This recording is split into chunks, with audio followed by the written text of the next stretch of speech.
Hi, I'm Gio Ortiz, one of the senior account specialists here in PhilInvest. So my focus project is Brentville International Community. My name is Wilson Jan Azurin, senior account specialist, and my focus project is Botanica Nature Residences. My name is Carla Delgado Fidel, Senior Account Specialist for Botanica Nature Residences. My name is May Peñaflor, Senior Account Specialist. My focus project is Botanica Nature Residences, Tower 1. My name is Angelo Aquino. I'm Senior Associate Account Director of Botanica Nature Residences.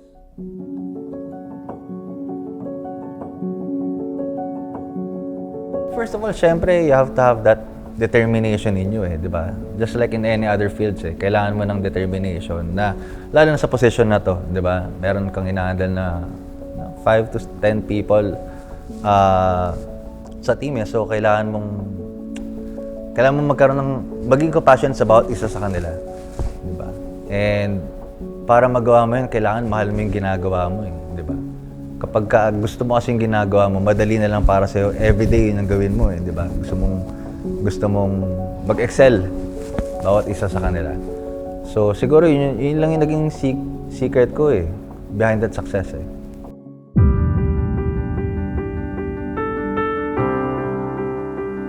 To be part of the Circle of Elite, I believe one has to be goal-oriented first of all. Now, after setting in your goals, then comes in the work. So that's when the grit factor comes in. You know, there are many challenges in sales, and not giving up is the sole thing that will keep you on top all the time. Siguro yung mataas kong pangarap, yung parang yun lagi yung iniisip ko Parang every single day na pag may pangarap ka kasi lahat gagawin mo So lahat ng recipe to sa success talaga lahat gagawin mo siya.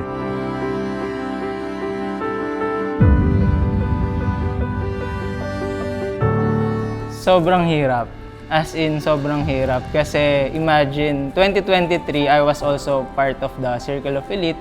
Then 2024 came. I thought middle of the year is qualified na ako. Kasi mataas na yung production ko. Then last quarter, syempre nagkaroon ng stumble. Hindi ko rin alam ano nangyari. So lahat, almost of my accounts nag-back out. So imagine yung ganon. So sa iba siguro mangyari yun. They might think na parang ayoko na, real estate's not for me, ganon. Pero the mindset siguro, yung mindset na parang hindi, ibabalik ko yung mental focus ko. Alam ko yung sarili ko, alam ko yung capacity ko, alam ko yung kaya kong gawin. So 2025 was the year na sabi ko, okay, game na ulit. Back to zero na, lalaban na ako ulit. So yun yung mentality na dala-dala ko, yun yung journey nang nangyari, and thank God kasi naging part ulit tayo ng Circle of Elite.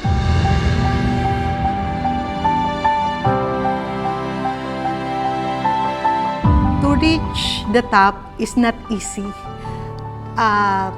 Yung first sale ko, it's a big sale siya agad. So, I think March yun. So, medyo naging kampante ako kasi nga bumenta na agad ako ng malaki. So yun, unexpected yun. Blessing lang talaga yun na binigay sa akin ni God kasi hindi ko siya talaga ina-expect. So ngayon, after nun, so medyo nahirapan akong makabenta ulit kasi parang naging komportable ako. Kaya, consistent is very important. Kaya yun, medyo natagalan ako. Then after nun, nakabenta ako ulit, medyo end of the quarter na. So, hindi siya madali, talagang kailangan lang talaga continue lang kung ano yung ginagawa mo. And then, yun, God will provide. Kailangan mo lang din gawin yung part mo, and then, andyan naman si God, kailangan lang talaga na may faith ka kay God, na maniwala ka kung ano yung kaya niyang gawin para sa'yo. Just like that 2 years ago, yung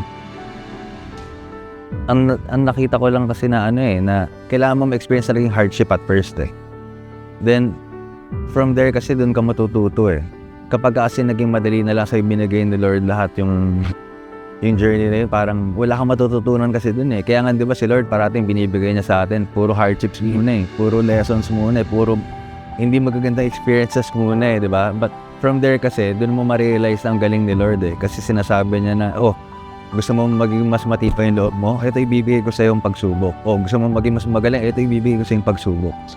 Kaya sa mga pagsubok na yun, dun ako natuto. Then dun din ako talaga nag-step up as a leader. That's why I'm here right now.